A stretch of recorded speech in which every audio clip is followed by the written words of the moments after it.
On the first day of Christmas, my true love gave to me a partridge in a pear tree.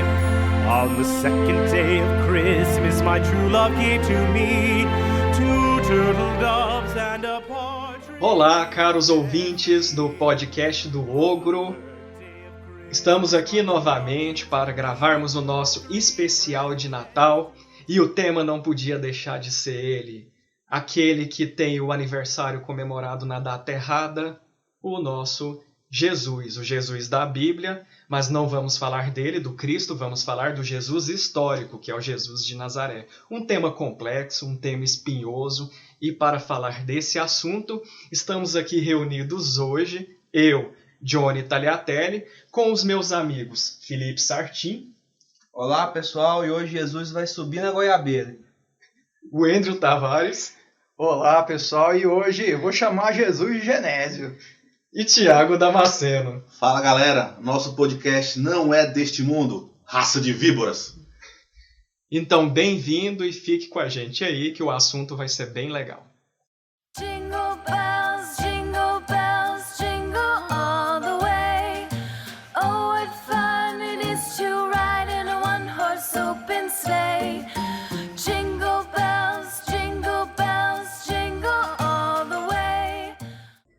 Bom, e para começar, para falarmos desse assunto complicado que é abordar o Jesus de Nazaré, né, que é diferente do Jesus Cristo, que é o Jesus da fé, seria importante falarmos um pouquinho de história e religião.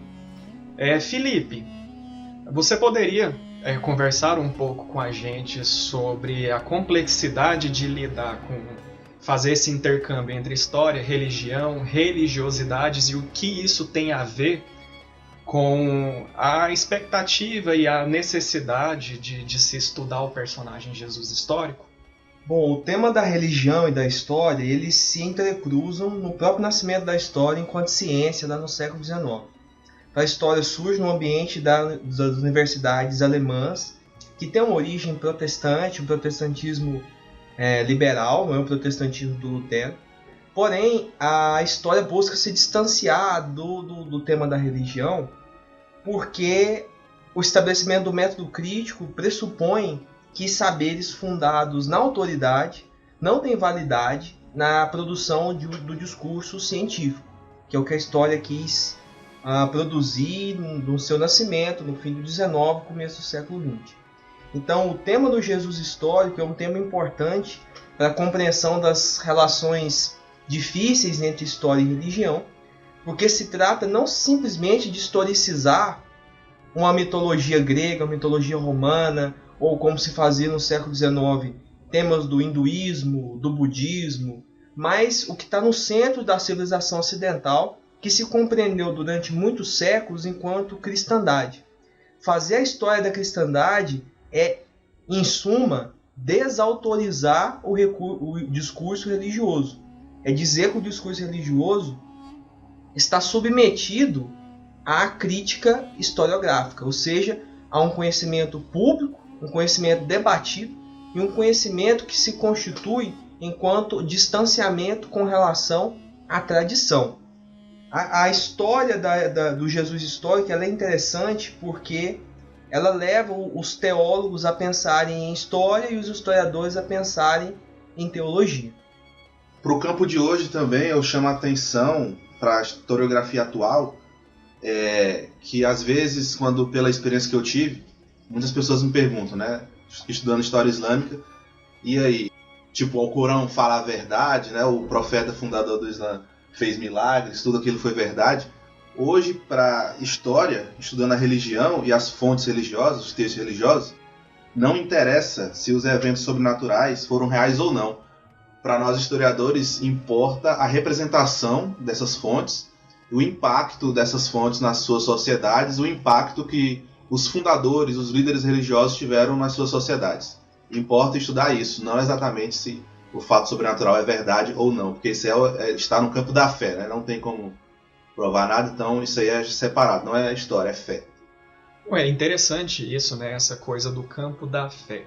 Porque dentro da academia, né, Nós conhecemos muitos historiadores que, ao mesmo tempo em que eles são historiadores, o que seria teoricamente, né, um saber científico ou com caráteres de ciência, muitos historiadores eles estudam história da religião, ou eles estudam espiritualidade, religiosidades, e eles compartilham em muitos desses casos da fé que eles estão analisando, né?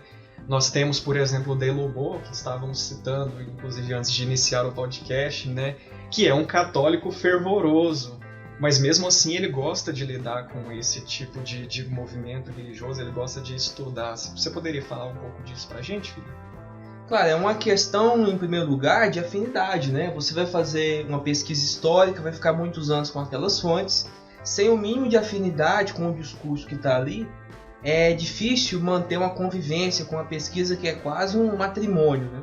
Então é natural que pessoas que estudem temas religiosos se identifiquem em alguma medida com a religião, seja pelo viés da pura cultura, seja pela questão da fé. Mas uma coisa que o Tiago falou, que é importante ressaltar, é de que modo, mesmo que você não seja um historiador religioso, que o vocabulário religioso, os hábitos mentais religiosos estão presentes na nossa prática analítica. Por exemplo, conceitos como de fé, de crença e o próprio conceito de religião são ideias originais do cristianismo. Quer dizer, é um vocabulário latino que a princípio não é cristão, mas foi cristianizado, e a ideia de que existam religiões em todo o mundo parte de um discurso cristão, de novo, do fim do século XIX, que percebe a diferença cultural subespécie religione, ou seja, concebe a diferença, concebe a alteridade no interior do espetáculo da humanidade, da grande epopeia que é a história humana, assim se pensava no século XIX, sob o signo da religião. Então, religião é uma coisa que tem começo, que tem meio e que pode ter um fim. Significa dizer que a relação entre história e religião é uma relação que tem que ser explorada, ela é difícil de deslindar, e a gente pode começar justamente por esse vocabulário. A ideia de fé, por exemplo, há um historiador francês, o Jean Virt, que defende que o que nós concebemos como fé, ou seja, a confiança pessoal na divindade, é uma coisa cristã do século XVII, ela é posterior, inclusive, à Reforma Protestante.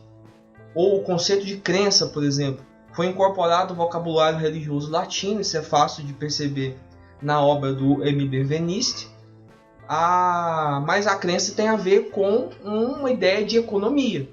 Tem a ver, a origem da palavra crença é o crédito, é o que você confia que irá receber depois de um empréstimo. Então, a ideia de sacrifício, de sagrado, de culto, de divindade, traz a sua origem latina ou no limite indo-europeia e está presente num discurso historiográfico, mesmo quando esse se considere laico, sem nenhum tipo de compromisso com religião, crítico de ideias metafísicas. Então, essa imbricação está presente, precisa ser compreendida para que o saber histórico seja realmente crítico. Uma última coisa que eu gostaria de acrescentar, retomando o que o Tiago falou. O discurso historiográfico é o pior lugar para tentar provar uma verdade acerca de Cristo ou a falsidade acerca de Cristo. Resumindo, ouvinte, pouco nos importa discutir a divindade de Jesus, a não ser quando essa divindade é também uma criação histórica, é uma ideia histórica. O que nos interessa aqui é o Jesus de Nazaré, que viveu no primeiro século, que só é primeiro século por causa dele, né? E não a pretensa filiação divina dele, né? Então pode ficar tranquilo, se você quiser continuar acreditando em Jesus, acredite, mas a nossa discussão vai passar ao largo da sua intimidade religiosa, da sua crença pessoal. Eu só acrescentar uma curiosidade, o Felipe falou, né, o primeiro século depois de Cristo, né, por causa de Cristo, mas quando a gente pega as fontes, por exemplo, né, as fontes romanas, a gente vai perceber que o ano era contado não pelo nascimento de Cristo, logicamente, mas pelo consulado, pelos cônsules do ano. Então, né, muita gente cria essa confusão, mas essa é uma datação que, inclusive, surge bastante a posteriori, essa coisa do antes de Cristo e depois de Cristo. Só para fechar essa curiosidade. Muito bom. Acho que nós podemos começar a abordagem, então, do nosso tema mais espinhoso, né? Já que vocês tocaram nele, no cara.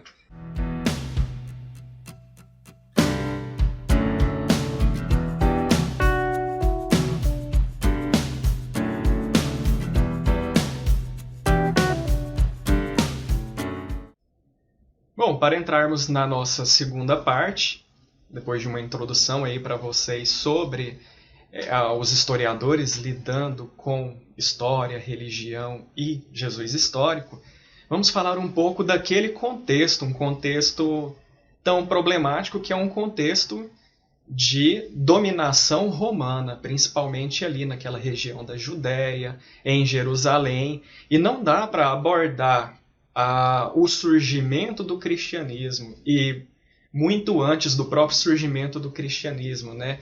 Uma série de movimentos messiânicos que aconteceram naquela região, sem falar do contexto histórico. Até porque as fontes estão inseridas dentro de alguns marcos, dentro de alguns acontecimentos que estão totalmente relacionados com esse período de dominação romana na região. Bom, sobre essa questão, Andrew, você pode falar um pouco para a gente? Claro, Johnny. O papel de Roma. É o seguinte, Roma tem 3 grandes fases de expansão, que começam lá no período republicano, ali, no século IV, V a.C.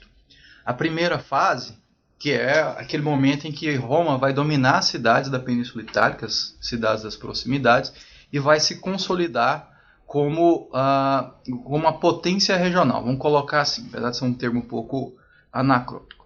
A segunda fase vai envolver os conflitos de Roma com uma outra potência imperialista do Mediterrâneo, a famosa Cartago. Né? E aí vão ser 3 guerras, as 3 guerras púnicas, e depois dessas 3 guerras púnicas, Roma já se define enquanto uma potência mediterrânea, não é mais uma potência basicamente itálica. E aí a gente entra na última fase, que é quando o Império Romano passa a se expandir para o Oriente. A dominação da região da Judéia entra necessariamente nessa fase. Se a gente pega quando é que os romanos chegam ali, Pompeu vai ser o primeiro grande general a dominar a região ali, né, no século I a.C. E depois disso, depois disso o Império Romano vai passar a exercer uma espécie de domínio. Só que, quando a gente fala de domínio romano, né, quando a gente fala do Império Romano, não era um imperialismo, né, desses que a gente pensa de dominação completa, total, não.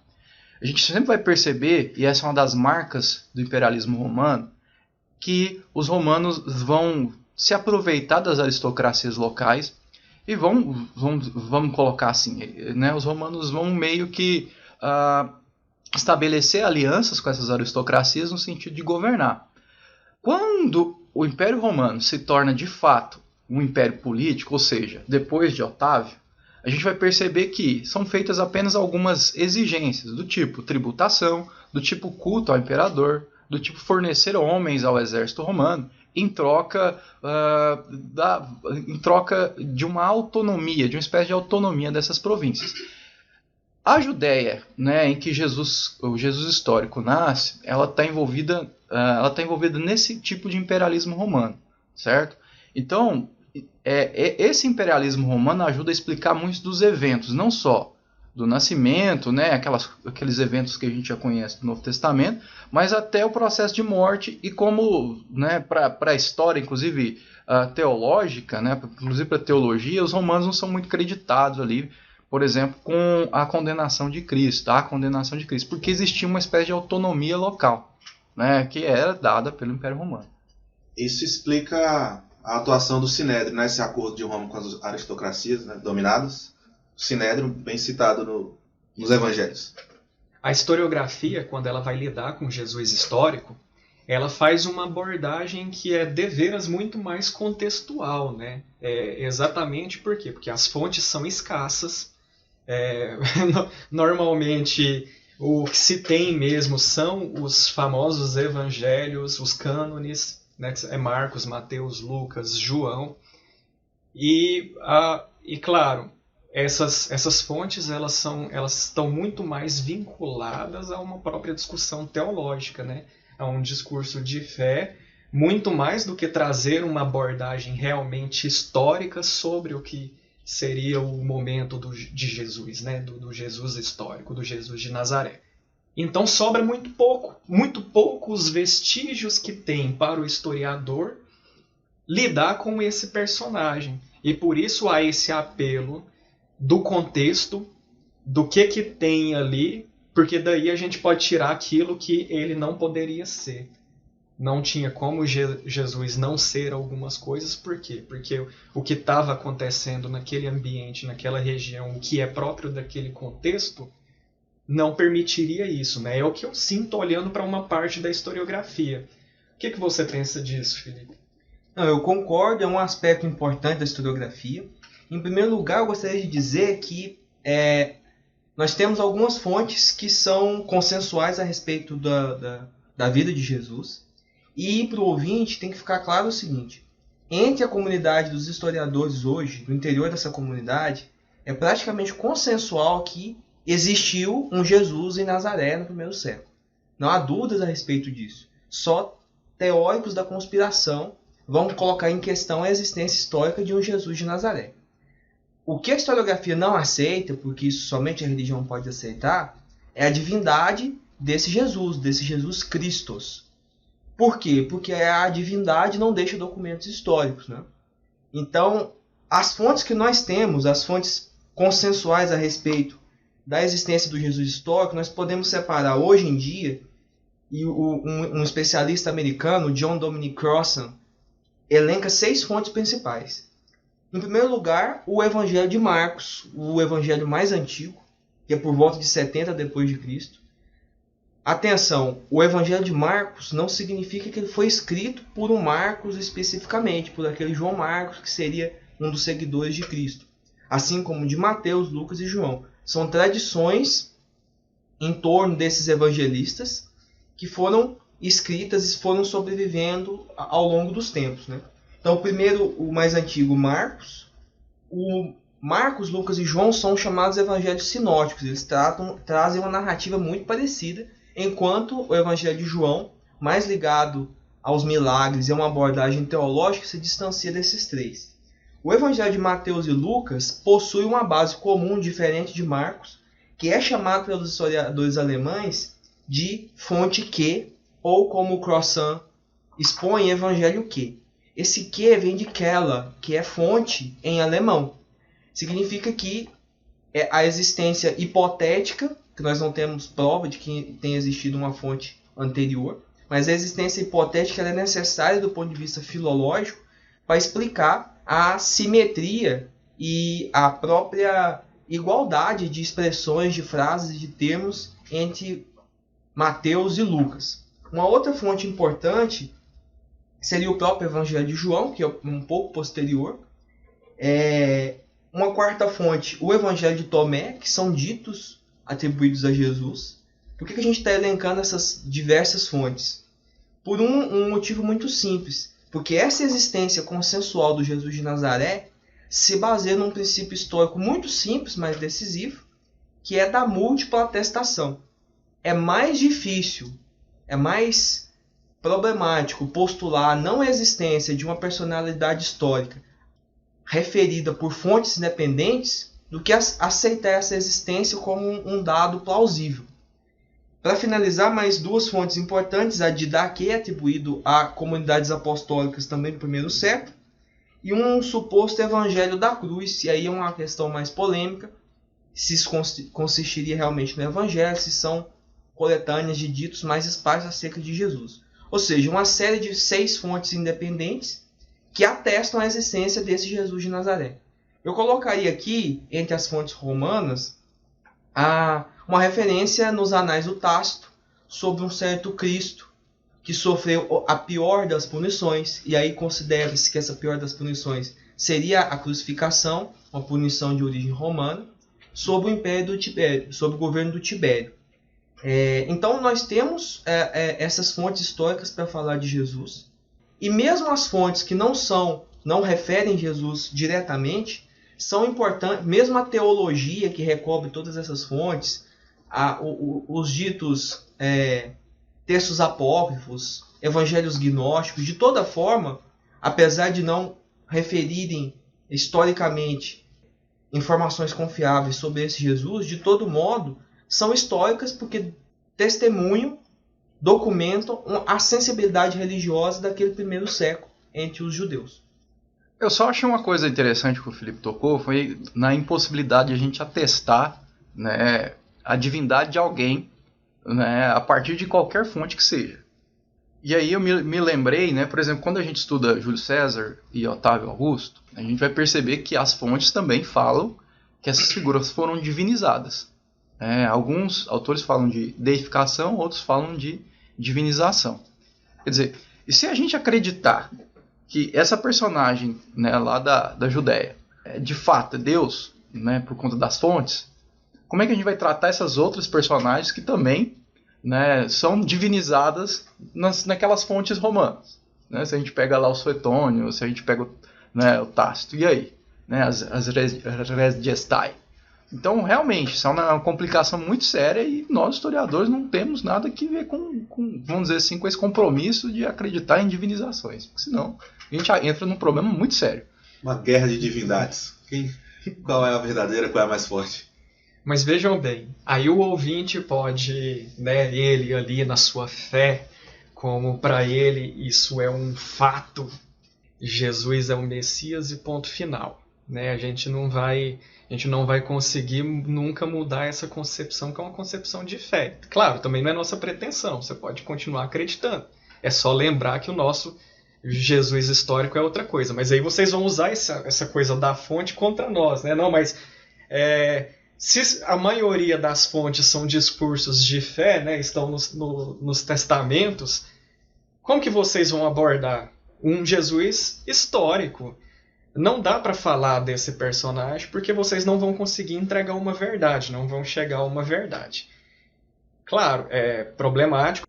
É um ponto que meus amigos tocaram aqui, que é essa coisa da múltipla atestação.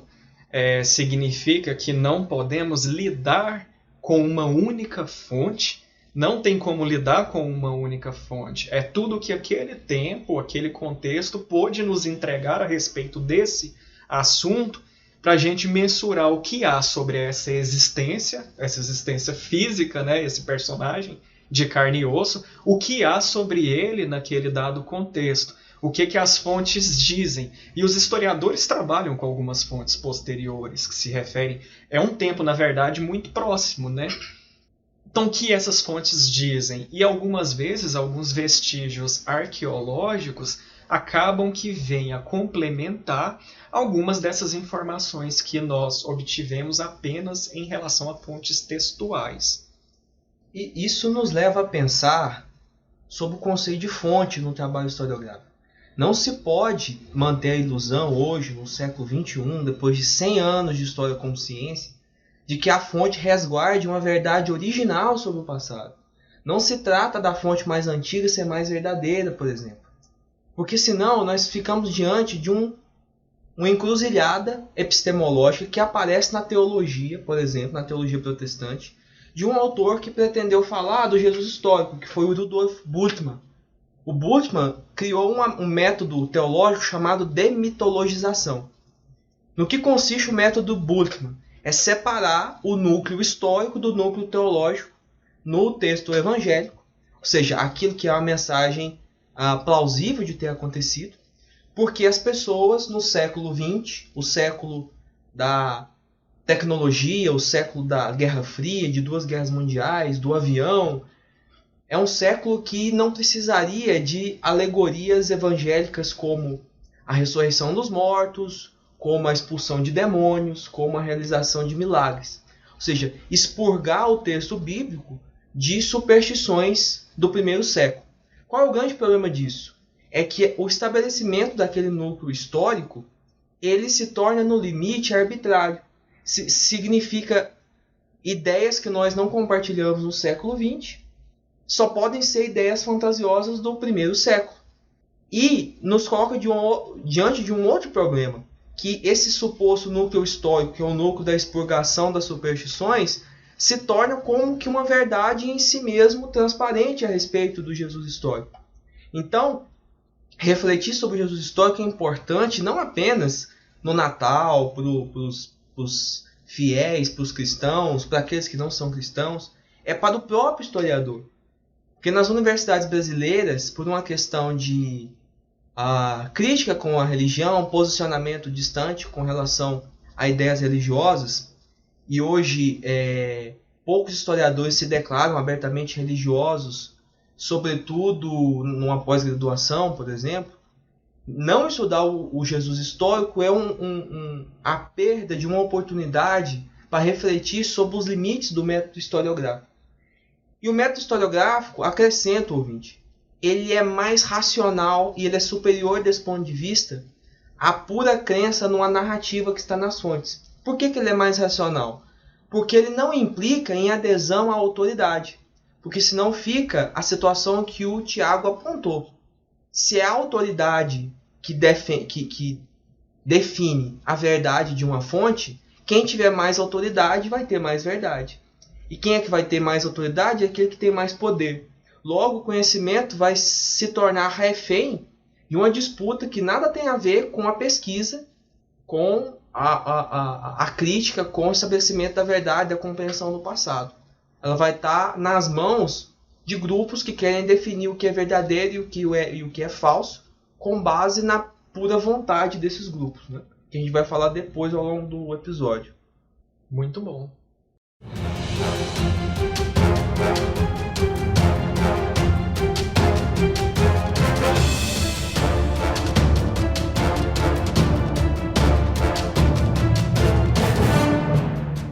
Então, voltando a problematizar, né, esse contexto, que acaba servindo também como fonte para a gente, né, através de uma série de vestígios que a gente tem de lá. Por quê? Porque o Jesus, ele é judeu. Ele está inserido dentro do ambiente do judaísmo do seu tempo e está vivendo numa região que é uma região conquistada pelo Império Romano. Então, nós não podemos nunca dissociar, né, esses fatores, porque, além de tudo, o seu movimento ele está inserido dentro de uma série de outros movimentos messiânicos que tinham surgido naquele ambiente, naquele momento, no ambiente da Judéia, dessa coisa da terra prometida, que vai ajudar, inclusive, a formar um movimento mais complexo mais tarde, né? Que vai redundar, inclusive, na tomada de Jerusalém pelos judeus. Mas, bom, é um ambiente conflituoso. Jesus não foi o único líder de uma comunidade de adeptos, né, naquele momento histórico. Na verdade, nós temos vários outros. E esse pessoal, eles eram vistos como rebeldes. Depois a gente vai tocar melhor nesse ponto. Por quê? Porque eles representavam um perigo para Roma naquele momento por causa da coisa do rei dos judeus, né? Muitos desses caras que fazem parte desses movimentos messiânicos, por vezes apocalípticos, eles se nomeiam rei dos judeus. E aí, o que vocês podem me falar um pouco sobre isso? Só para esclarecer para o público uma questão mais didática, essa busca pelo Jesus histórico, então, ela vai levar mais a um perfil social, né, de um pregador considerado rebelde pelo Império Romano do que a um Jesus de Nazaré. Aqui a gente não vai delimitar. Jesus de Nazaré nasceu naquela cidade, naquele ano, filho de Maria e José. Essa busca pelo Jesus histórico vai mais a um perfil social de um pregador messiânico, né? Isso. Certo. A gente tem que lembrar que o Jesus, por exemplo, eu fiz referência ao Tácito agora há pouco, que faz menção a um Christos. Christos é a tradução do vocábulo Messias, quer dizer ungido. O Johnny vai falar melhor sobre isso. Como diriam os evangelhos, então, naquele tempo havia uma série de indivíduos que se consideravam Messias, que se consideravam os verdadeiros líderes do povo do Deus de Abraão, Isaac e Jacó. Iriam liderá-los um reino que não era um reino dos céus, era um reino bastante terreno, né? O aspecto de rebelião surge em função disso. É importante notar como essa construção teológica sobre Jesus que nós chamamos de evangelhos, vão enfatizar justamente o aspecto contrário a esse respeito, né? O reino de Jesus é um reino que não é desse mundo. Não obstante, na sociologia da época, era o reino desse mundo que importava. Então, a própria anunciação do Messias surge num contexto de crítica social, que é nos textos proféticos, os textos mais antigos que nós possuímos na Bíblia. Que, vale ressaltar, ouvinte, a Bíblia é uma construção histórica também. A Bíblia não surgiu descida do céu com zíper e tudo, né? A Bíblia foi construída ao longo de 3 séculos de debates. Ela foi depois criticada na Reforma Protestante, muito embora, como enfatiza o filósofo Hans-Georg Gadamer, o próprio Lutero e os luteranos não tenham dado o passo fundamental para abrir mão de uma perspectiva dogmática sobre a Bíblia, que ainda significa considerá-la como um livro em si mesmo, como um conjunto de textos inspirado por Deus, como um todo. Aquela relação entre parte e todo, fundamental em qualquer processo de interpretação, trata o todo da Bíblia como um todo dado. Ora, nós historiadores sabemos que o todo é sempre uma construção, ou uma construção analítica, conduzida por nós, na nossa pesquisa. Esse é o vocábulo, a tradução do vocábulo história, né, a pesquisa ou a investigação, né?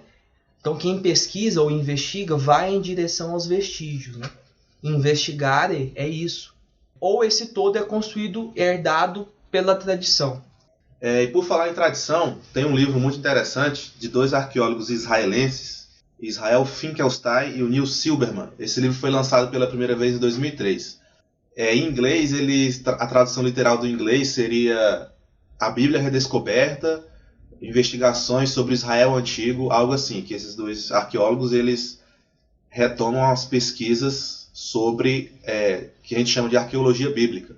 E aí o livro em português chama A Bíblia Não Tinha Razão. Nada a ver com o título original, mas é porque esse título rebate um livro lançado bem antes, chamado A Bíblia Tinha Razão, em que a arqueologia bíblica tentava confirmar a Bíblia, né? Como a gente já discutiu, isso é bem problemático. E aí, como o Felipe falou em tradição, esses 2 arqueólogos, eles definem a Bíblia como um compilado de lendas, contos folclóricos, tradições, de testemunhos com autoria anônima, né? Eles não acreditam, por exemplo, eles focam mais no Pentateuco, eles não acreditam que o Moisés tenha escrito o Pentateuco, né? Até porque ele anuncia sua própria morte no final do Deuteronômio. Então eles defendem esse ponto de vista, que a Bíblia é um livro, uma colcha de retalhos. E aqui, quando falo colcha de retalhos, não é denegrindo, é tentando ver essa historicidade do livro, né? Que é um compilado de várias narrativas e tradições com autoria anônima, mas atribuída a alguns autores, porque essa atribuição dá autoridade ao texto. E aí, nesse estudo, eles buscam a origem do mito da Terra Prometida, né? Como está no Gênesis, que Deus já promete a Terra de Canaã, mencionado assim na época, depois como Palestina, né? Deus promete a Abraão, Deus promete essa terra a Abraão e sua descendência. Então esses 2 arqueólogos, eles encontraram que esse mito da Terra Prometida, ele foi criado ali no século 8, 7 a.C., na Judéia. Era um movimento de escribas, sacerdotes, profetas, para legitimar o domínio deles sobre a terra de Canaã, a Palestina, né? Que estava cercada por inimigos, né? Os cananeus, os filisteus. E finalizando, essa ideia então de Terra Prometida e de um grande reino, que eles até mencionam que o reino de Davi e Salomão, esses 2 arqueólogos mencionam, que esse reino existiu, mas não é tão suntuoso, não era um império como está na Bíblia, né? Eles falam que eram mais reinos locais. Só que aí, nesse período, século 8, 7, no reino da Judéia, surgiu essa narrativa, esse mito de Terra Prometida, de um grande império israelense, né? Um grande império judeu. E aí o Jesus, rebelde, lá no século I, ele retoma essa tradição, né, que o Messias, os pregadores daquela época, vistos como Messias, retomavam essa tradição davídica de terra prometida, de terra destinada aos judeus.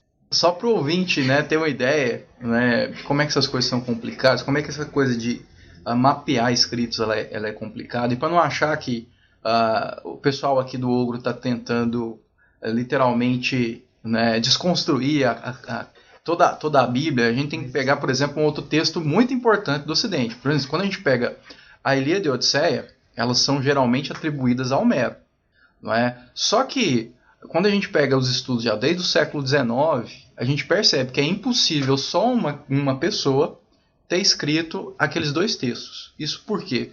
Porque a gente vai percebendo na própria linguagem que existem, né, diferenciações, que existem particularidades, né, linguísticas de vários séculos dentro daqueles textos. Então, dificilmente foi uma mesma pessoa que escreveu, né, o texto que é considerado o fundador do Ocidente, né, da literatura ocidental, que é a Ilíada, na verdade os 2 textos, a Ilíada e a Odisseia.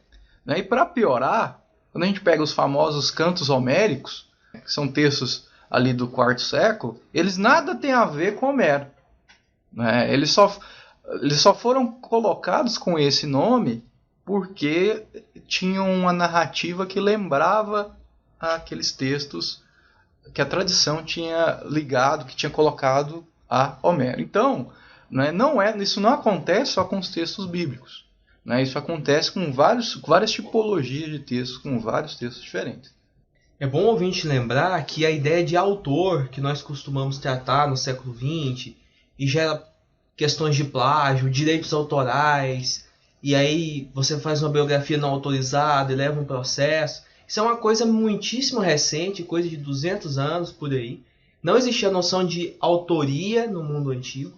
Então é uma forma de você conseguir autoridade, era atribuir um texto a uma personagem importante, mas a ideia de que você compila um texto, reescreve o texto, coloca o seu nome no texto, mas não foi você que criou aquele texto originalmente, é uma coisa bastante comum.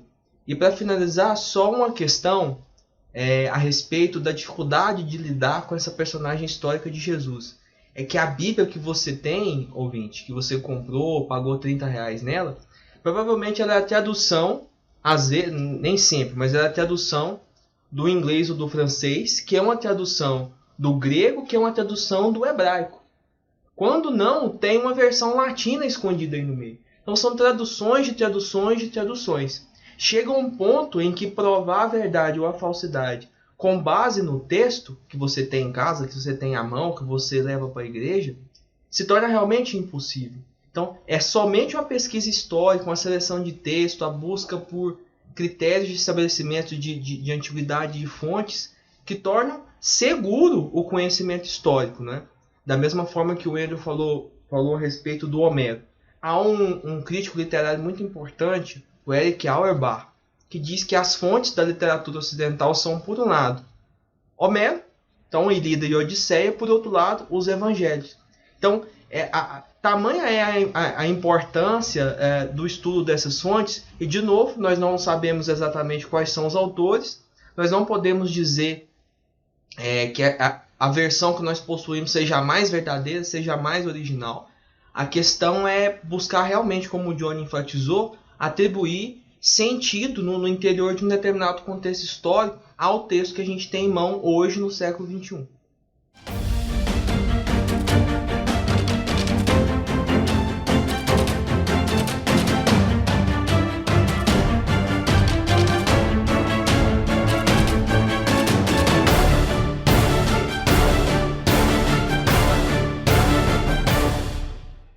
Muito bom, pessoal. Só queria completar uma coisinha em relação a essas fontes. O Felipe chegou a citar o Tácito mais cedo, e dentre essas fontes que seriam as fontes, né, não cristãs, que não seriam as do Evangelho, eu vou parafrasear um livrinho que é um livro bem introdutório, que é a História do Cristianismo, do Alain Corbin, onde ele menciona, por exemplo, a fonte que é o Flávio Josefo, que é uma fonte que a gente pode situar ela ali concomitante à escrita do Evangelho de João. Ela é basicamente da mesma época, mas é posterior a Marcos, a Mateus e Lucas. E o Flávio Josefo, no que ele se refere no seu Antiguidades ao Jesus, né, o que a gente poderia entender como esse personagem, ele diz: naquela época houve um homem sábio chamado Jesus, cuja conduta era boa, suas virtudes foram reconhecidas, e muitos judeus e gente de outras nações se tornaram discípulos seus, e Pilatos o condenou a ser crucificado e a morrer. Fora essa fonte, fora o Tácito que o Felipe mencionou, O Talmud judeu também, mais tarde ainda, faz umas 15 alusões ao tal do Yeshu, em que registra a atividade desse personagem como um curandeiro e diz que ele foi levado à morte por ter desgarrado o povo. Ou seja, foi levado à morte por ter desgarrado o povo, por ter provocado, segundo essa fonte mais tardia, aquilo que a gente pode colocar como uma agitação social. Balbúrdia. É balbúrdia, né? O que o ministro lá diz que a gente tem nas universidades, bem lembrado. Mas então, para o Talmud, Jesus foi um sujeito que provocou balbúrdia. E claro, como a gente tinha mencionado mais cedo, por causa dessa análise social, né, desse contexto social, é algo que estava acontecendo de uma forma geral. Né? Você teve vários personagens que fizeram isso naquele contexto. E esse personagem Jesus histórico, o que a gente tem dele especificamente? É difícil, né?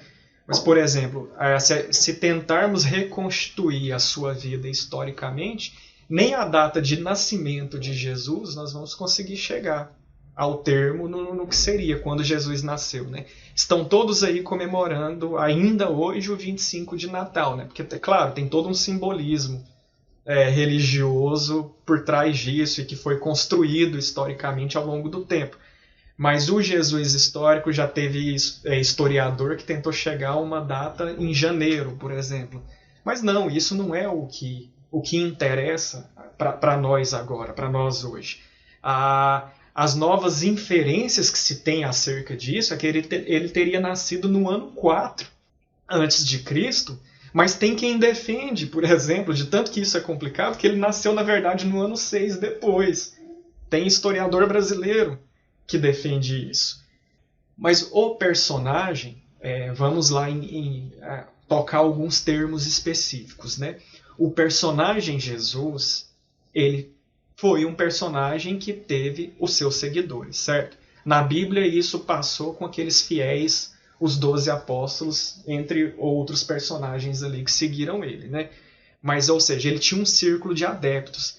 Isso era comum naquele contexto, ter alguns personagens que tinham um círculo de adeptos. Jesus nem é o que mais teve, né? Tem personagem histórico naquela região da Judéia, mais ou menos daquela época, que tinha cerca de 400 seguidores. Onde o cara ia pregar, essas pessoas estavam atrás deles. Essas pessoas eram chamadas frequentemente de mestres, e por isso essa coisa do mestre Jesus. Porque é alguém que pregava de uma maneira simples para aquele povo, né? Pregava de uma maneira simples, usando, e aí a Bíblia pode ajudar vocês a verem isso também, né? Usando de situações próximas da vivência daquelas pessoas, né? Ao usar aquelas parábolas, você motiva aqueles seguidores usando exemplos que eles têm no dia a dia, né, dessas comunidades. Fala na língua deles, né? Você fala na língua deles e ganha adeptos.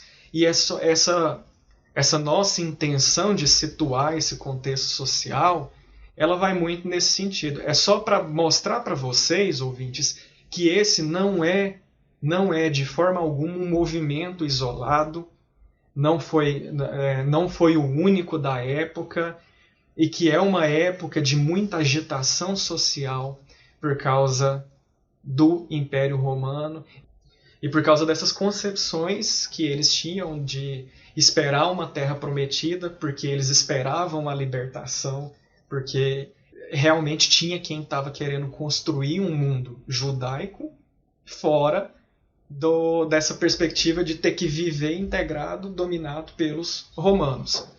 Tá certo? Tem uma estudiosa de religiões, a Karen Armstrong, que ela destaca o seguinte: contextos sociais de opressão e de crescimento de desigualdade social e de abandono de alguns valores tradicionais, como cuidar das crianças, órfãos, viúvas, esses contextos, colocando aqui na nossa língua, são um prato cheio para Messias, né? São contextos com muitos problemas sociais, e aí há nesses contextos uma expectativa de um Salvador, né? De um Messias que vai restabelecer a justiça e a paz de um tempo remoto, que no presente não tem, né? Então ela fala isso, que esses contextos conturbados são um campo onde floresce essa ideia de messianismo de um Salvador. Tanto é que tinham vários, né? Como o Johnny falou. Um exemplo disso que a gente está falando agora, a respeito da importância do contexto, das transformações sociais e da situação de opressão que o povo judeu vivia diante da potência que era o Império Romano, a gente pode perceber em certas parábolas que Jesus usava, num certo vocabulário que é comum dentro da Bíblia. Eu vou dar o exemplo aqui do mar. Frequentemente no Evangelho leia-se e ouve-se ler que Jesus andava perto do mar com seus discípulos. Então Pedro se tornará um pescador de homens na expressão do Evangelho. Ele caminha sobre as águas, no mar que ele aparece ressuscitado. Então o mar é muito importante para os judeus daquela época. E por que isso acontece? Veja, a opressão social significava, de modo claro, que os judeus pagavam 3 tipos de impostos naquele momento. Imposto ao Império Romano, imposto ao rei Tibério, que era nomeado pelos romanos como um etnarca, o reino de uma determinada gente, e o imposto ao templo. Nós estamos no judaísmo do segundo templo, que será posteriormente destruído pelos romanos. Então, o judeu tinha que trabalhar muito para conseguir dar conta daquela quantidade de impostos. O rei Herodes, depois ele é herdeiro daquele Herodes que, segundo algumas tradições, tentou matar os primogênitos, para se livrar justamente de Jesus Cristo. Ele quer ser favorecido, quer obter boas relações com o próprio Império Romano. De que forma ele conseguiria isso melhor do que obtendo grandes quantias de dinheiro em impostos para mandar para o Império Romano, por exemplo? O que se sabe hoje é que a região dos lagos, lá na Palestina, e do próprio mar, enfim, os mares, que muitas vezes são lagos, são chamados de mar, passou a ser explorada economicamente. Os próprios pescadores começaram a ter muito trabalho, então a escassez de peixe significa o aperto da máquina pública, para usar uma expressão anacrônica, em cima daqueles judeus. Em escavações arqueológicas tem encontrado, por exemplo, barcos daquele período, são feitos com 7, 8, 9 tipos de madeiras diferentes. Quer dizer que o barco foi todo remendado, foi feito da forma mais pobre e mais básica que tinha, para manter uma atividade econômica que passou a ser muito importante. Então não apenas plantar, fazer comércio ou pastoreio, que é muito importante para essas populações semitas, mas a pesca se torna fundamental naquele tempo de Cristo. E eles se reunir com seus seguidores, com seus asseclas, em torno do mar, e usar um vocabulário piscicultor, digamos assim, reflete justamente essa situação de crise econômica que a região da Palestina vivia naquele período, explorada como era pelo próprio Império Romano. Então isso é uma forma de perceber como o discurso de Jesus não está no vácuo. Ele se fala ao coração dos fiéis hoje em dia, no entanto ele foi emitido num tempo histórico específico. Uma outra coisa interessante a respeito de Jesus, só para complementar o que eu estou falando, é a figura do homem santo, esse mestre ao qual o John se referiu, que era seguido por muitas pessoas. Ele tanto pode ser, muitas vezes Jesus é chamado de rabi, ele tanto pode ser a figura do rabino, um letrado judaico que ensina a partir das próprias escrituras. Frequentemente se vê Jesus pregando no templo, mas também o homem santo de caráter mágico, que era comum naquela região helenizada da antiguidade. Lembremos que os evangelhos são todos escritos em grego, ouvinte. Significa que não é um judaísmo puro, algo original, algo que um historiador jamais consideraria válido. Então, figuras, por exemplo, como o famoso Apolônio de Tiana, eram homens mágicos, homens considerados divinos, que tinham muitos seguidores, que curavam doenças, ressuscitavam mortos e expulsavam demônios. Aliás, a ideia de que Jesus originalmente era um exorcista, uma ideia que existe entre muitos pesquisadores norte-americanos, sobretudo, é uma ideia que mostra como Jesus atuava no sofrimento daquelas pessoas. Ele se tornou famoso, se tornou seguido por muita gente, porque ele oferecia uma satisfação simbólica através da cura do corpo. E lembremos que a cura do corpo não é simplesmente a eliminação de um agente patogênico, é o restabelecimento da unidade cultural, do sentido da vida, da tranquilidade mental, ou seja, é uma terapia que nós chamaríamos hoje de psicológica, psicodinâmica, sei lá. Mas a importância desses curadores na antiguidade tem a ver com isso, restaurar o equilíbrio perdido numa sociedade que vive situações, muitas vezes, de extrema penúria. Lembremos que Jesus, com seus apóstolos, com seus discípulos em geral, era uma pessoa pobre, porque pobres eram as pessoas daquele período. Só queria acrescentar, como, né, o Felipe lembrou muito bem, os evangelhos foram escritos em grego, e um grego koiné, né, que é muito sintomático daquele período e vamos dizer assim, do grupo social ao qual a figura de Jesus pertencia. Não é um grego ático, como é, por exemplo, o grego que a gente vê lá no período clássico, né, que era o grego cheio de, né, firulas, etc. e tal, mas é um grego muito mais, vamos dizer assim, muito mais popular. Né? Eu vou usar esse termo anacrônico, mas para a gente entender. Ou seja, nem a linguagem dos evangelhos, aliás, nem não, até a linguagem dos evangelhos ela é com certeza historicamente também localizada.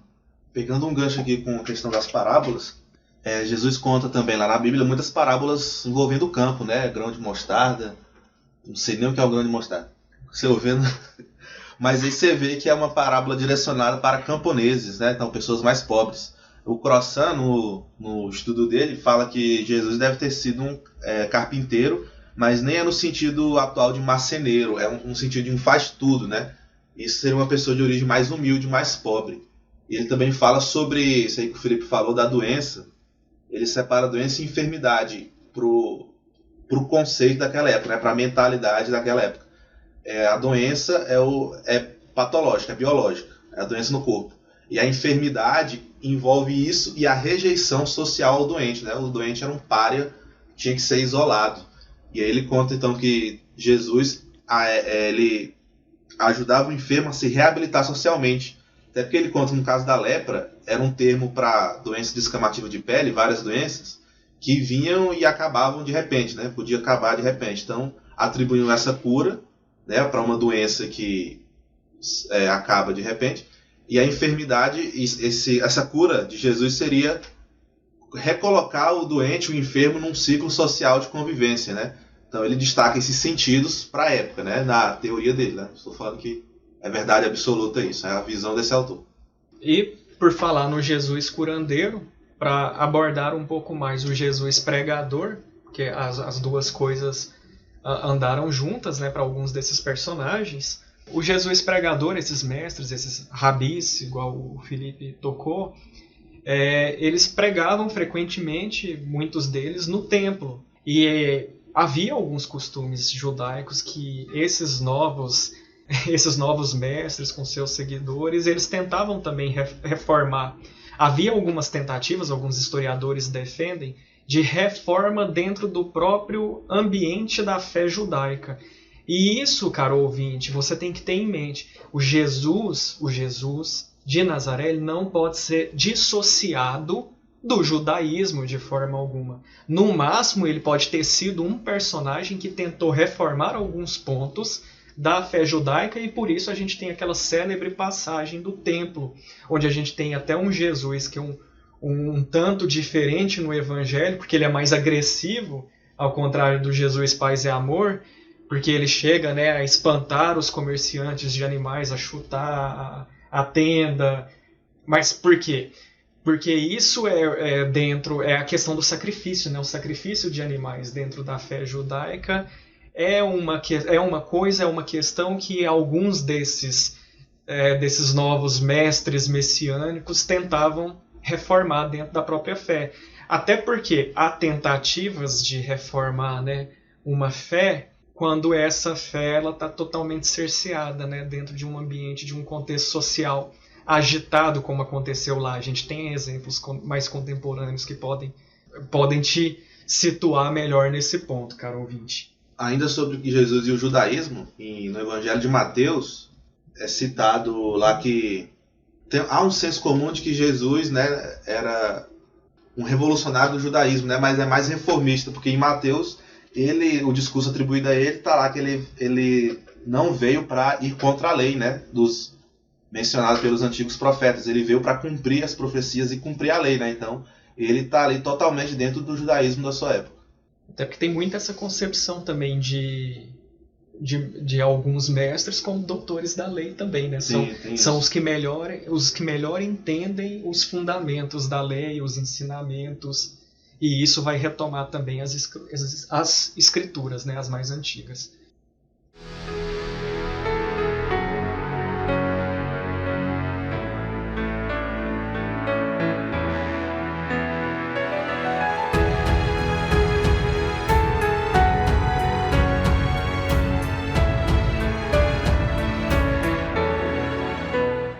Então, tivemos aí um segundo bloco bem prolongado e agora vamos pontuar alguns assuntos mais específicos, caros ouvintes, que é compreender como alguns termos, por exemplo, eram entendidos naquele contexto.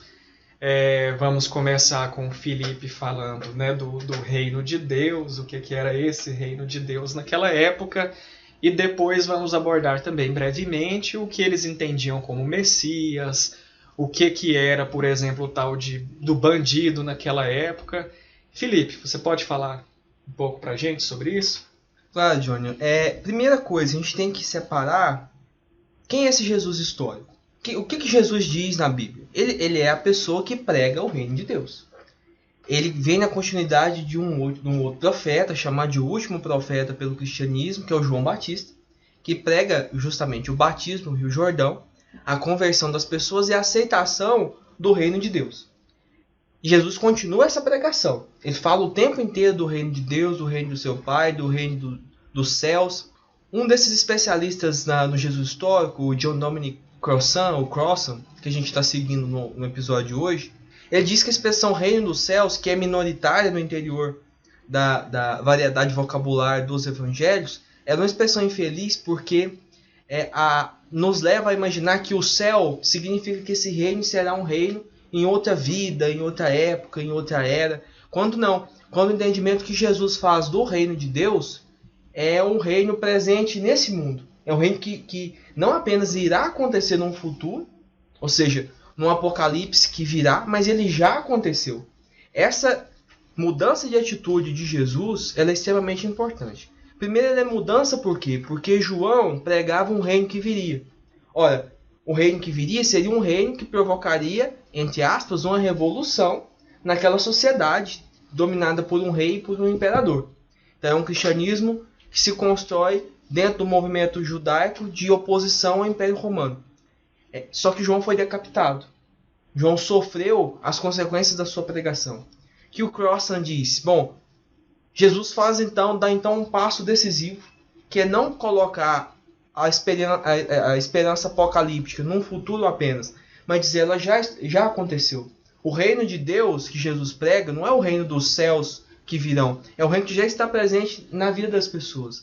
E ele se traduz em certas coisas banais, pequenas do dia a dia, mas que demonstram uma mudança de atitude, uma verdadeira metanoia em relação à vida que os judeus levavam.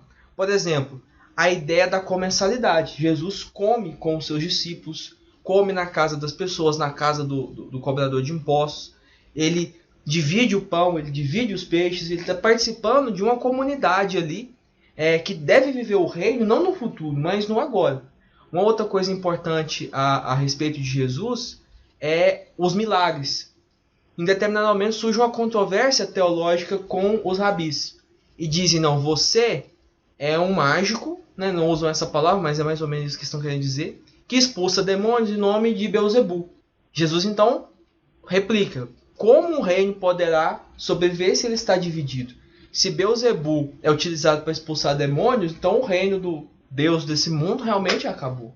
Agora, se eu expulso demônios em nome de Deus, é porque o reino já chegou. Então o milagre testemunha a existência de um reino que não virá num futuro apocalíptico, mas o apocalipse é o agora. Então essa é uma característica importante da pregação de Jesus. Jesus é, de certo modo, um profeta do reino de Deus, a gente poderia dizer assim. O reino de Deus, então, ele é um reino terreno. Um reino terreno. É um reino terreno. bem diferente daquilo que um Santo Agostinho vai fazer mais tarde, né? Entre o reino de Deus e o reino dos homens, né? Isso aí já é um modo teológico posterior, né? De dar significado a essas coisas. Interessante isso, Felipe. Outra coisa muito bacana também, quando a gente vai olhar para o significado de alguns termos naquela época, é que a gente nota que Messias significava, na verdade, o ungido. É um título que aludia mesmo a uma prática, aquela prática de derramar ou pingar o óleo sobre a cabeça de alguém, né, encarregado de algum tipo de ofício divino, né, como teria acontecido com os antigos, né, como aconteceu com Saul, com Davi ou Salomão. Então, você estava ungindo a pessoa para que ela procedesse a tal ofício. E, me corrija se eu estiver errado, mas Jesus não se chama de Messias, né?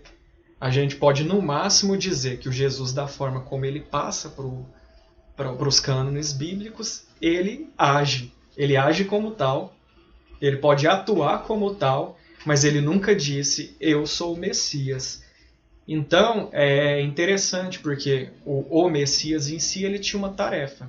E acaba entrando nessa própria concepção de reino terreno, né, do reino de Deus ele ser deste mundo, porque a tarefa do Messias seria reconstruir o reino de Davi, ou seja, restabelecer a nação de Israel. O que está totalmente ligado àquilo que a gente já pontuou em relação ao contexto, a essa agitação política por causa da questão romana. Então, é interessante porque, e aí isso até ajuda a gente a pontuar melhor por que o personagem, o Jesus histórico, ele foi crucificado, né, por Roma. Por que aconteceu isso com ele? Porque para muitos sujeitos daqueles movimentos messiânicos, se alguém dizia que aquele fulano era Messias, ou alguma coisa do tipo, numa época de ocupação romana, era o mesmo que declarar guerra contra Roma. Ou seja, né, os judeus já com ideias, ensaios de conseguir restabelecer a nação de Israel, né? São ideias. Outra coisa interessante, se a gente for pegar a Bíblia, né? A gente tem aquelas outras duas pessoas, é isso mesmo, né? Que foram crucificadas ali ao lado de Jesus. É sempre essa imagem que é passada para nós, né? Jesus na cruz e ao lado dele 2 ladrões. E essa coisa, né? Ladrões, eram ladrões mesmo? Se a gente olha para o que estava inscrito na cruz, né? Segundo algumas fontes, elas dizem que lá estava bandido. E bandido, naquela época, não precisa necessariamente ter o significado de ladrão. O bandido, para os romanos, podia ser o ladrão ou agitador, né? Ou seja, um rebelde. Andrew, você pode falar um pouco melhor para a gente sobre isso? Então, Johnny, eu gosto sempre de ir para as palavras, né? E quando a gente fala dos romanos, apesar de no Oriente, né, na parte de tradição grega, né, a língua grega ser bastante utilizada, vamos pensar um pouquinho no latim. O termo latro, né, que é o termo mais utilizado, não é, para se referir a bandido, né, latro é nominativo singular, genitivo latrones, é terceira declinação. Quando a gente olha para o termo e procura fazer uma etimologia, a gente percebe. Possivelmente, esse termo ele começou a aparecer, a ser referenciado ali por volta mais ou menos do 3º século. Né? Lembra que eu tinha falado anteriormente das vagas de expansão romana, que foram 3 vagas? Então, possivelmente, em determinado momento, os romanos precisavam de certa mão de obra militar, de novos soldados, mas não tinham cidadãos suficientes. A gente tem que lembrar que o exército romano, ele quando surge, ele é um exército, é uma milícia de cidadãos, ou seja, ele era formado só por cidadãos da cidade.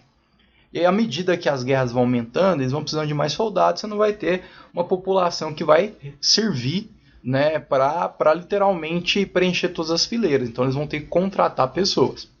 Essas pessoas contratadas, né, que não eram cidadãos romanos, mas eram contratados pelos romanos para participar das guerras, eram os latrones. Né? Então o termo surge aí.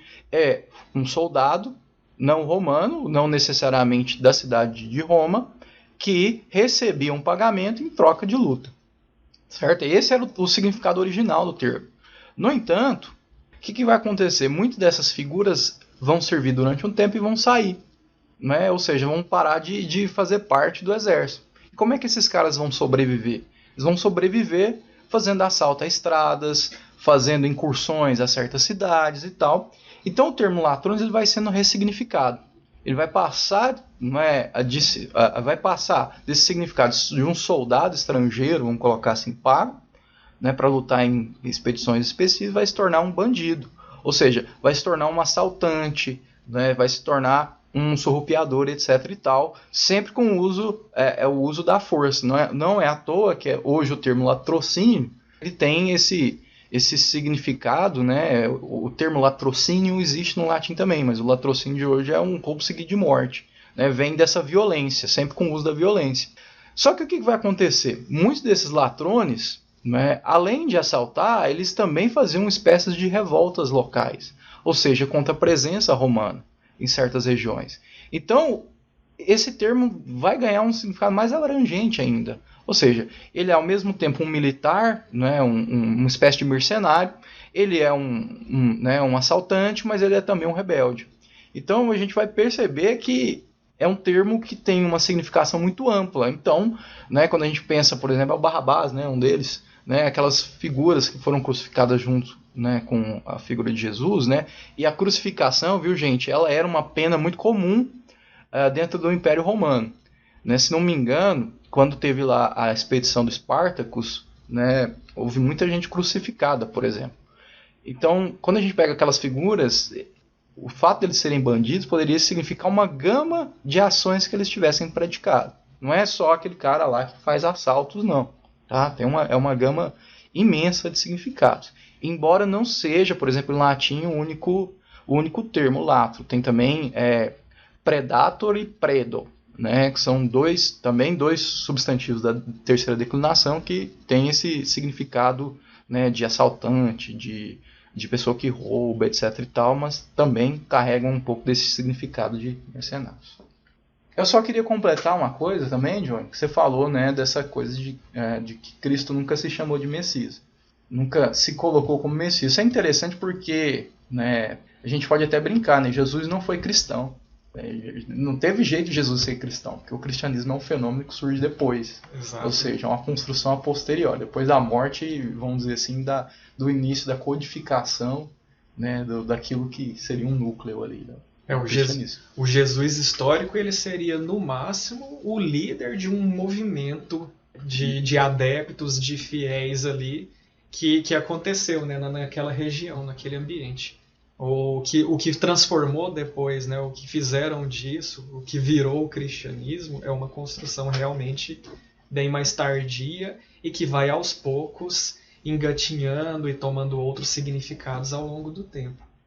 Antes da gente comentar outros termos, outras pontualidades a respeito da vida de Jesus e do próprio cristianismo, é importante notar, como a gente já está comentando, o cristianismo ele surge dentro do movimento judaico, né, de resistência ao Império Romano, mas posteriormente todos sabemos que ele irá se infiltrar no Império Romano, até chegar no ponto do próprio imperador se converter ao cristianismo, uma conversão polêmica aí.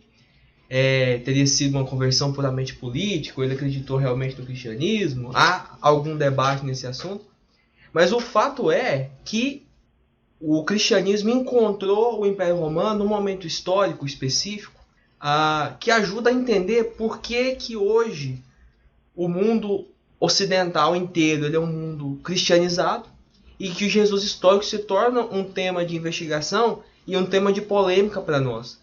É preciso entender o ponto de vista que nós partimos para poder entender esse Jesus histórico. Há um historiador italiano, Dario Sabatucci, ele tem uma tese aguda, mas é uma tese que ajuda a pensar as origens desse mundo cristão e da própria ideia de religião. Bom, o que acontece? O cristianismo tem uma vocação proselitista.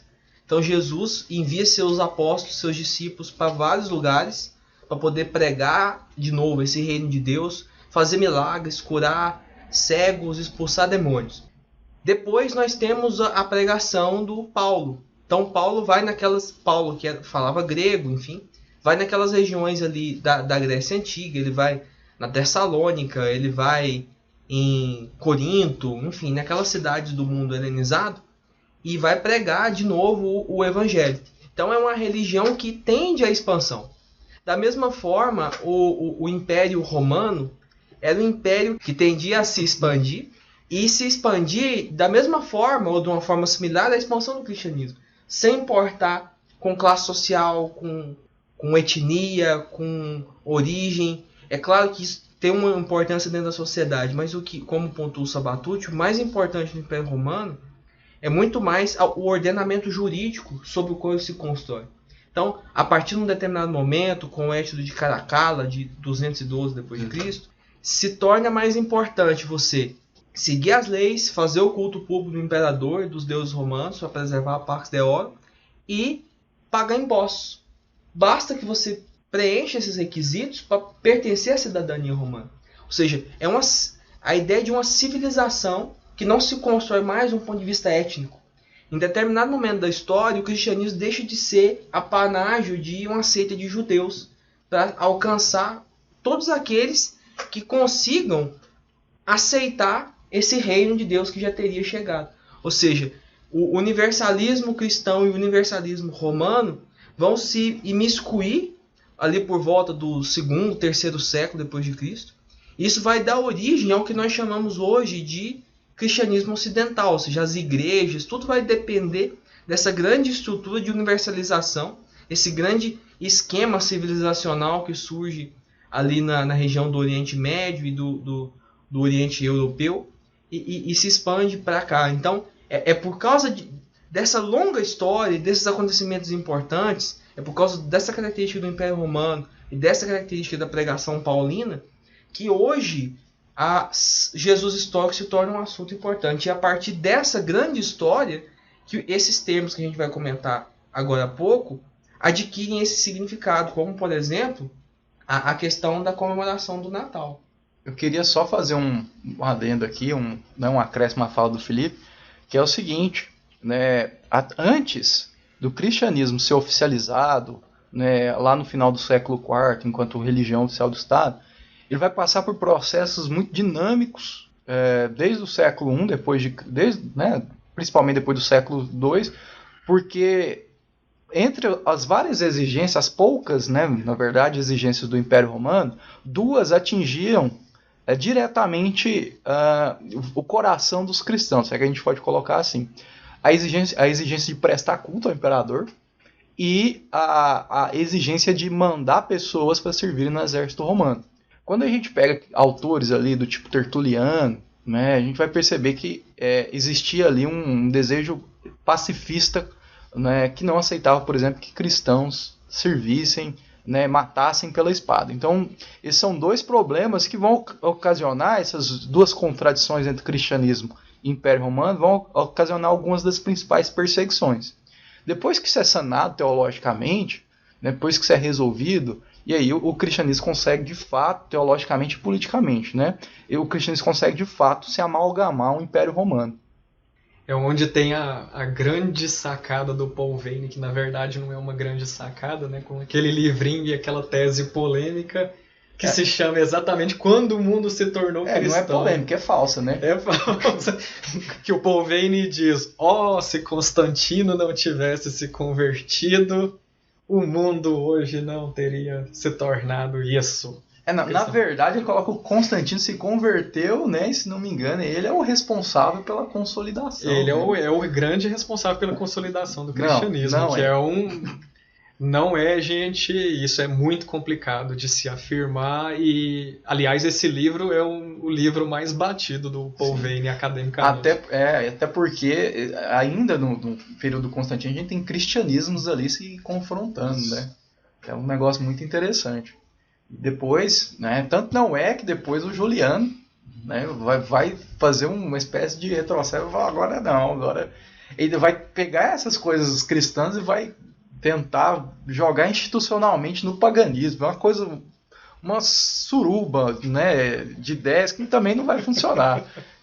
Nesse ponto de vista, o Teodósio é mais importante do que o Constantino, porque fecha os templos pagãos, para de fornecer dinheiro para o culto da cidade de Roma, extingue a chama do templo das Vestais e agora a religião do Estado passa a O ser que é o interessante desse documento, Felipe? Eu acessei essa semana, inclusive, o Código Teodosiano, né?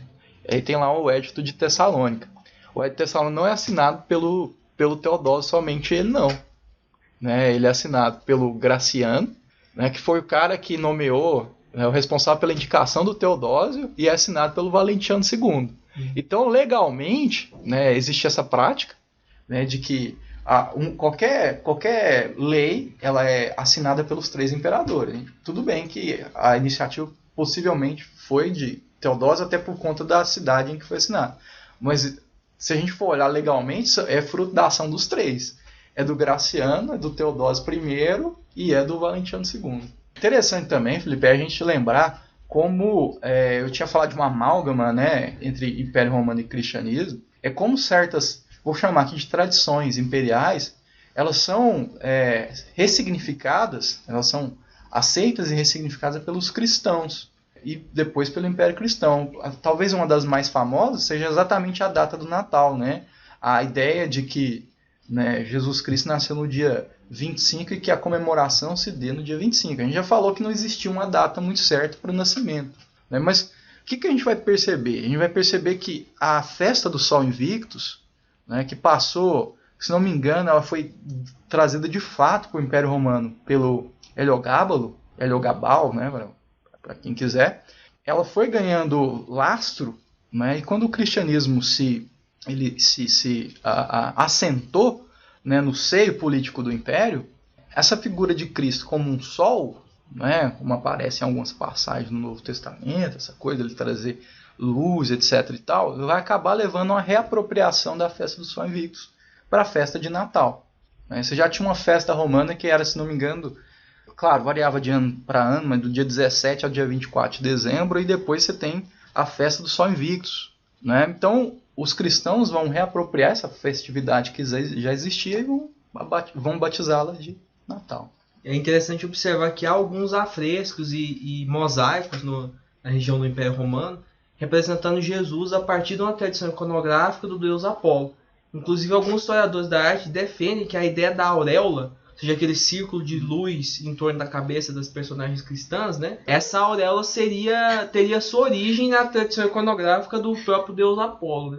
Então, a cultura, ouvinte, ela é muito mais complexa do que a fé da gente, às vezes, leva a crer. Né? Então, é uma série de sobreposições, de amálgamas, de transformações, de rejeições, e por que não dizer de invenções, né? Sim. Que possibilitam aí que as pessoas deem sentido para a vida delas. É o sincretismo, né? Fusão de vários elementos. Então, o cristianismo tem judaísmo, helenismo, nenhuma religião é pura. Falar em sincretismo, Thiago, aproveitando a brecha, você que é um cara que entende do lado oriental da coisa, né, que estuda bastante isso, e o Jesus lá, né? Porque a gente olha por aí, Jesus é um profeta, né, pro islamismo. Isso, pro Islã, Jesus é um profeta. O Islã só não concorda em 2 pontos com o Novo Testamento, que Jesus é filho de Deus e que morreu crucificado. Vamos entender um pouco essa visão teológica. O Islã, ele não rejeita a Bíblia, nem o Antigo nem o Novo Testamento. Ele entende que Deus é um ser de outro plano, então ele se revela no decorrer da história para seus profetas, e livros são escritos atestando essa revelação. Então o primeiro profeta seria Adão. E aí Noé, Abraão são os profetas. Jesus também é um profeta, que inclusive anuncia o último profeta, né, o Muhammad, mais conhecido como Maomé, que é o que funda o Islã historicamente no século VII, lá na Península Arábica. E aí o Alcorão, né, que é o livro sagrado do Islã, ele cita Jesus. Fazendo uma diferença também que no cristianismo a revelação máxima é o verbo, né, é o próprio Jesus, Deus encarnado. Para o Islã, a revelação máxima é o Alcorão, é a língua árabe escrita lá no Alcorão. Não a língua árabe, o Alcorão escrito em árabe. E aí o Alcorão faz 25 menções a Jesus, Issa em árabe, e 34 a Maria, sua mãe. Então o Alcorão ele cita também o Antigo e o Novo Testamento. Ele cita o nascimento virginal de Jesus, seus milagres. Inclusive o primeiro milagre de Jesus, segundo o Alcorão, já era como recém-nascido, né? Quando ele falou a uma multidão, que uma multidão questionou Maria, de ela estar grávida, dizendo que o pai dela não era perverso, que a mãe dela não andava em corrupção, algo assim. E aí o menino Jesus recém-nascido começa a falar para a multidão que é um profeta, foi enviado de Deus. Então o Alcorão só vai rejeitar a ideia de Deus tendo um filho e de Cristo ter morrido crucificado, que no caso ele foi arrebatado. E inclusive o Alcorão fala que Jesus vai retornar no juízo final. Então Jesus faz parte aí do Islã como um profeta, e os muçulmanos não o veneram nem o adoram, né, só fazem isso a Deus, mas seguem seus ensinamentos. Então ele tem, apesar de os muçulmanos não comemorarem o Natal, como nós cristãos, eles têm muito respeito e reverência por Jesus, né, porque é um dos grandes profetas. Interessante. E é importante também para a gente ver como também lá tem esse amálgama cultural, né? Essa mistura desse conjunto de referências, né? Isso, o Alcorão, inclusive, não coloca Jesus pregando e andando na Península Arábica, né? Onde nasceu o Islã, mas ele pega toda não, eu falei algumas coisas não, pega parte da tradição ali do Novo Testamento, né? De Jesus, no caso, na região da Palestina.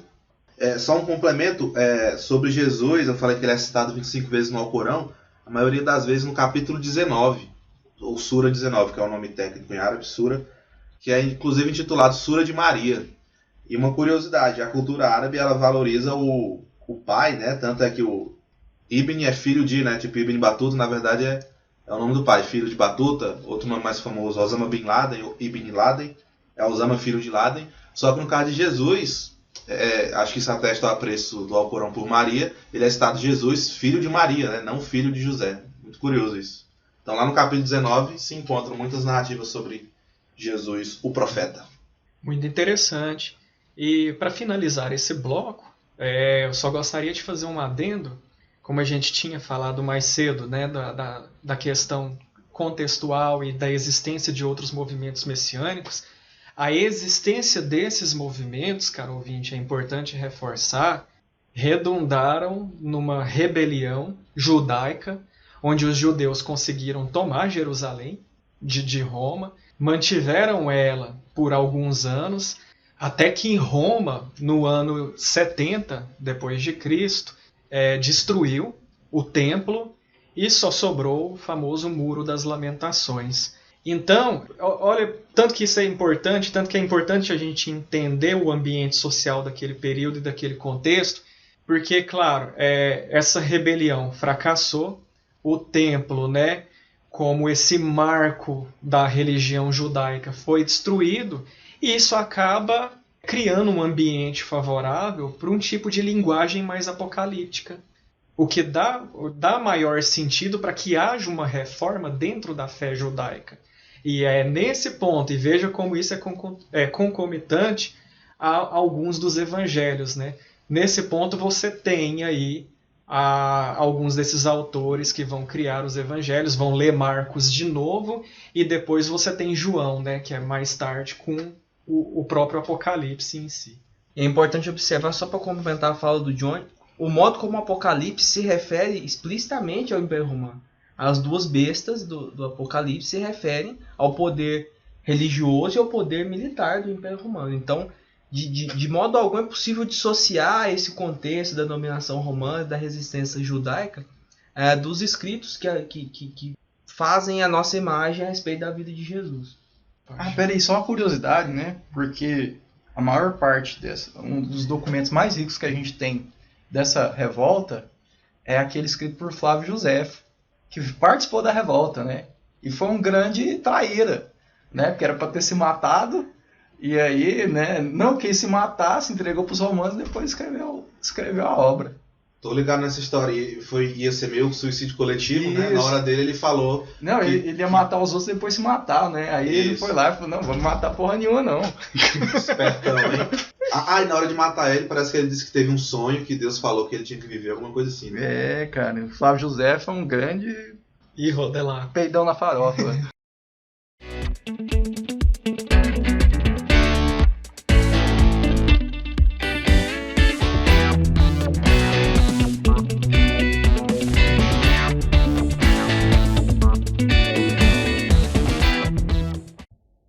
Certo, gente, caminhando agora para o final, vamos ver em quanto tempo a gente caminha para o final, né? Calma aí, ouvinte. Apacientai-vos. Mas como nós estávamos falando, né, dessa... Tanto que a cultura é essa coisa híbrida, né? Como que há disso no cristianismo, há disso no islamismo, há essas inúmeras reapropriações simbólicas, né, de algumas coisas. Isso redundou até no Jesus, na representação que a gente tem de Jesus, de virar esse cara europeu, né, loiro de olhos azuis. Que coisa mais medieval. Felipe, você pode falar um pouco sobre isso? Exatamente, ouvinte. Assim como não há dúvida que Jesus realmente existiu, foi uma personalidade histórica, também não há dúvida que é impossível que ele tenha sido um loiro alto, de olhos azuis, né? Elegante, bonito, né? Com vestes claras. É claro que essa representação é culturalmente condicionada. Quer ver um exemplo? Eu lembro quando eu era criança, tinha panfletos do Jesus espírita, né? Era aquele Jesus que se parecia com um fantasma. Por quê? Porque a representação, ela depende do contexto sociocultural em que ela é apresentada. Então é natural que um europeu, que durante a Idade Média, mais homogênea do ponto de vista étnico, europeus do norte, brancos, loiros e dos olhos azuis, representasse Jesus dessa forma. Assim como hoje é um tema de representatividade, colocar Jesus, por exemplo, como negro, como... Enfim, mas o fato é muito possível, é certo, que o Jesus histórico não tivesse esse rosto que a gente vê nos quadros, na casa da avó, na igreja. Ele tinha um rosto árabe, um rosto de pessoas do Oriente Médio. Então, aquele tom de pele, aquele tipo de cabelo, a estatura dele, então o jeito do nariz, da boca, dos olhos.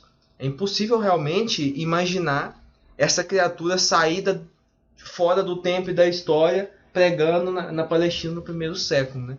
Situar é também desconstruir essa imagem propriamente dita, né? A representação visual desse Jesus histórico. Então Jesus estava mais para moreno, alto, bonito e sensual. Talvez seja a solução dos seus problemas. Né? Pode ser, Eu sou mais um casamento. Mas segundo o que se tem aí, ó, de vestígios, alto não. Ah, sim. Mas alto pra época, talvez, né? Não pra hoje. 1,60 m, né? Talvez usasse turbante. Cara, mas esse negócio de baixo e alto é até um negócio sério, que o Napoleão é considerado baixo, né? O cara tinha 1,69. Mas não que eu. Então, vocês estão vendo? Mas uma coisa interessante... Não posso falar nada que eu sou baixo. Que essa fala do Felipe suscitou, né? Se os ouvintes se lembram, no terceiro episódio, se eles se lembrarem, lá no nosso terceiro episódio, nós falamos da imagem do Tiradentes em determinado momento, que a imagem de Tiradentes, lá do final do século XIX, né, por exemplo, a pintura do Pedro Américo e tal, ela foi inspirada na imagem de Jesus Cristo. Só que quando a gente pega a imagem de Jesus Cristo, ela é contextualizada. Ou seja, se um dia a gente for estudar a imagem de Tiradentes, a partir das apropriações que ela faz de Jesus Cristo, a gente vai ter que entender que as imagens de Jesus Cristo também são apropriações. Então a história, ela é isso, essa grande complexidade quando a gente vai para os temas, né? Porque tudo depende do contexto no final das contas. Que falta faz uma TechPix, né, para tirar umas fotinhas. Lembre-se, ouvinte, a verdade na história é sempre provável. Nós não sabemos o que Jesus falou realmente. Nós não sabemos qual era a aparência de Jesus. Nós não sabemos o que de fato na vida dele é 100% histórico, o que não é. Agora, a gente trabalha com base na probabilidade. Quando muitas fontes trazem aquilo, quando a gente observa as pessoas hoje, a composição étnica do lugar, o clima, a geografia, as coisas se tornam mais ou menos plausíveis. É nessa base que a gente tem a verdade histórica. E não somente com relação a Jesus, com qualquer coisa. Gente, muito bom. O papo tá muito legal. Espero que a maior parte dos nossos ouvintes consigam ouvir isso sem preconceitos, sem pré-conceitos. Mas bem, eu só queria tocar, pra gente finalizar, né, antes de chamar as nossas dicas culturais, num problema que nós vemos que salta muito ao olhar hoje em dia, que é a questão do fundamentalismo religioso. E como isso tem sido apropriado por agentes políticos, ou se não por agentes políticos, como algumas igrejas estão usando disso para se envolver em todas as esferas da vida, né? Principalmente na política. É triste ter que encerrar com um assunto mais apocalíptico como esse. O que vocês podem me dizer sobre esse fundamentalismo religioso latente de hoje em dia?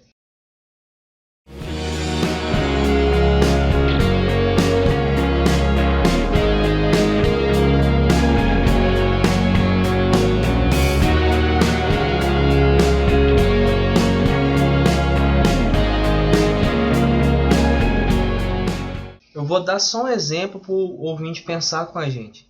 Imagine que um candidato ao governo do estado, à presidência da república, ou à prefeitura da cidade que você habita hoje. Imagine que ele se declare não ateu, né? Não estou falando de se declarar ateu, né? No momento da eleição e tal.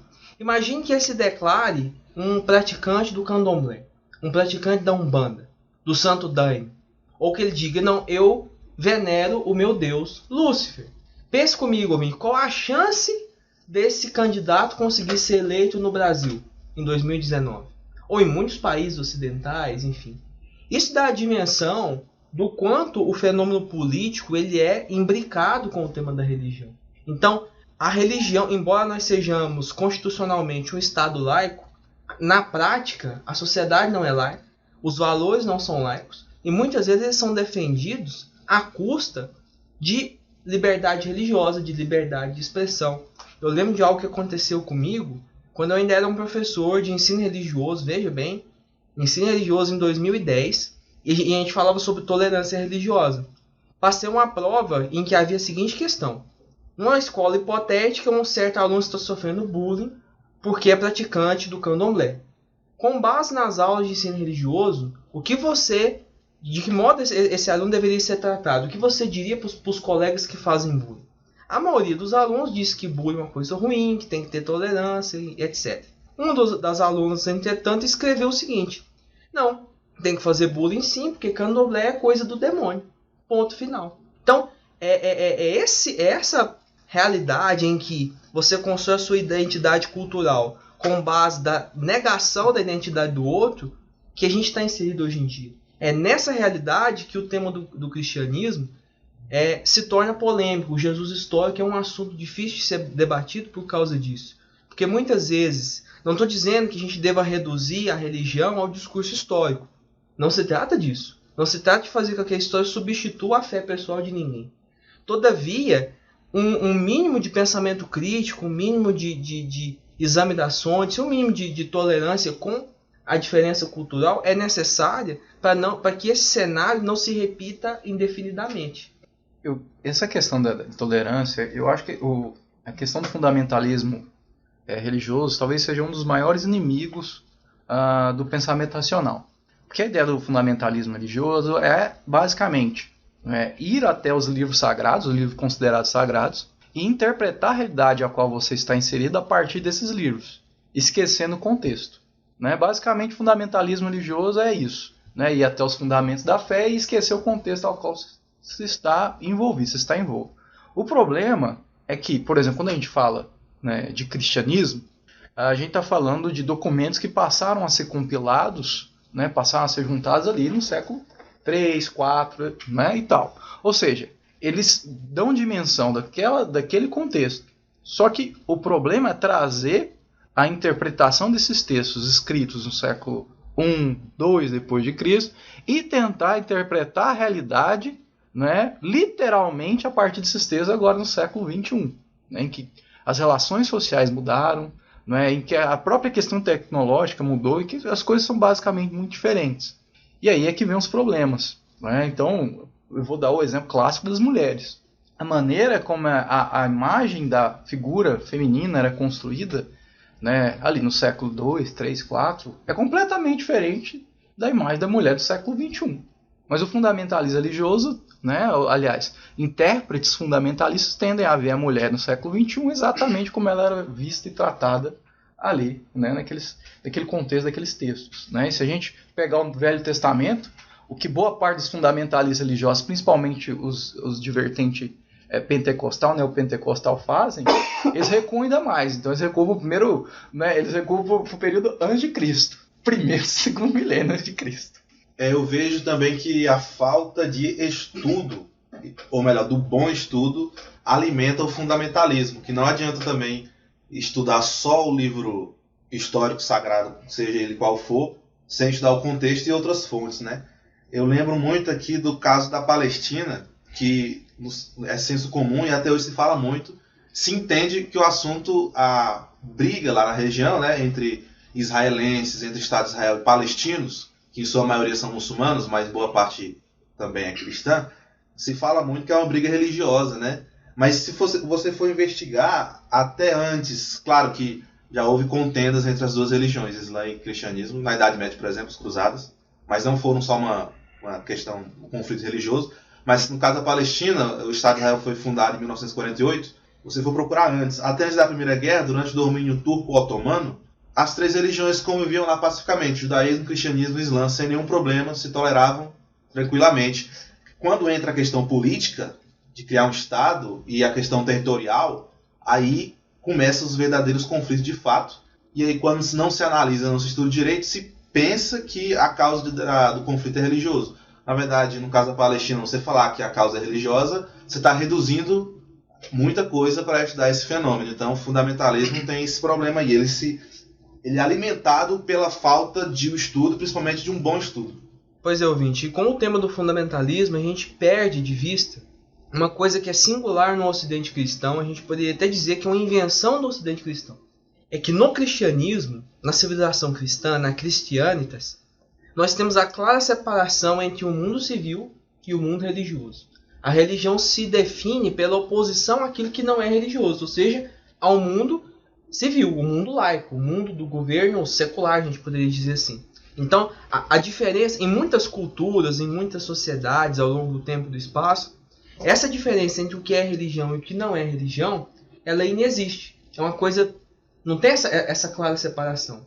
Pois bem, o fundamentalismo quer recobrir essa herança cristã de separação dos poderes ao transformar o poder civil em servo do poder religioso. Assim como na Idade Média tinha o debate se a filosofia ser ou não serva da teologia.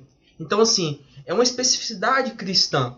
Quando nós, na antropologia, na história, vamos estudar o que é o comportamento religioso de um povo, uma tribo africana, uma tribo na Polinésia, enfim, nós já estamos usando uma distinção que existe uma esfera da vida delas que é religiosa, que não é uma distinção delas. É uma distinção do cristianismo. Pois é essa distinção que foi vital para as liberdades democráticas, foi vital para a criação de nações modernas, que é vital para a convivência com a diferença, que está correndo risco, está sofrendo ameaça com esse tipo de fundamentalismo. Então, essas genealogias, aquele autor que eu já citei para vocês, o Davi Sabatucci, mas um outro autor importante, que é o Talal Assad, ele faz essa genealogia do conceito de religião, em como a religião é um tipo de criação que pressupõe um espaço separado do mundo civil, das leis, do Estado, para fazer esse culto à divindade, e não mistura uma coisa com a outra. De novo, a gente pode usar como metáfora aquela passagem da própria Bíblia. Dê a César o que é de César e dá a Deus o que é de Deus. Essa separação é que está correndo o risco de ser perdida, e seria uma perda realmente deletéria com a questão do fundamentalismo hoje em dia. Estamos vendo por aí questões absurdamente ridículas acontecendo. O pessoal retomando um ideário de cruzadas para os fins mais horríveis e abissais possíveis, né? Porque tem até o caso lá no Rio de Janeiro, que aconteceu há pouco tempo, de terem alguns criminosos adeptos de uma fé cristã que estavam invadindo os terreiros, né? Da Umbanda, para provocar o caos, para destruir as coisas. Se for seguir a Bíblia ao pé da letra, vai ter que apedrejar a mulher adúltera, vai poder ter que parar de comer camarão, não vai usar certos tipos de tecido, né? Então, assim, retomando aquilo que eu tinha falado, o ouvinte tem que ter em mente o seguinte: todos aqueles mandamentos, aquelas coisas que aparecem na Bíblia, né? Elas não são, nem tudo que está escrito na Bíblia tem o mesmo valor do ponto de vista da fé, não é? Porque justamente não existia essa separação entre o que é religião e o que não é no judaísmo antigo. Então, você não pode comer a carne de certos animais porque a gente está viajando no deserto e certas carnes fazem mal para a saúde, dão disenteria, vai dar uma dor de barriga no meio do deserto, como é que você vai fazer, né? Então certas medidas que são profiláticas, são higiênicas, o que isso tem a ver com a crença num Deus superior, né? Então assim, de novo, a gente não quer mudar a cabeça de ninguém, porém é compreender que historicamente a coisa foi construída segundo certas particularidades daquele tempo que não valem mais hoje. Bom, gostaria de fazer uma coisinha diferente em relação ao nosso podcast. Uma coisinha?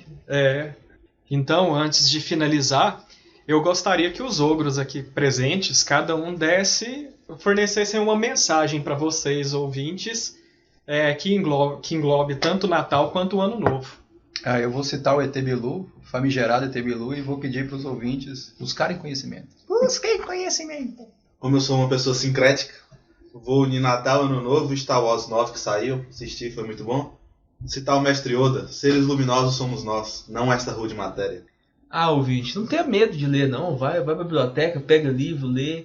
Pode doer no começo, mas assim, como diz aquele famoso vídeo do Clóvis de Barros, o cara escreveu, você só tem que ler e entender, tenha brilho, né? Então não fica com medo de ler, de buscar conhecimento, né? De fazer o que o ET Bilu recomenda para todos nós, o nosso grande mestre, e saiba que dialogar com os outros, ouvir a diferença é o que mais importa, né? Nesse fim de ano e para esse ano que começa. Eu puxo o gancho só falando uma coisa: odeiem menos, amem mais. Só isso. E agora, finalizando, vem as nossas dicas culturais. O que vocês, ogros, indicam aí para os nossos ouvintes? O Andrew? Bem, nos últimos dias a gente assistiu uma polêmica, né, em relação ao lançamento do especial de Natal do grupo Porta dos Fundos.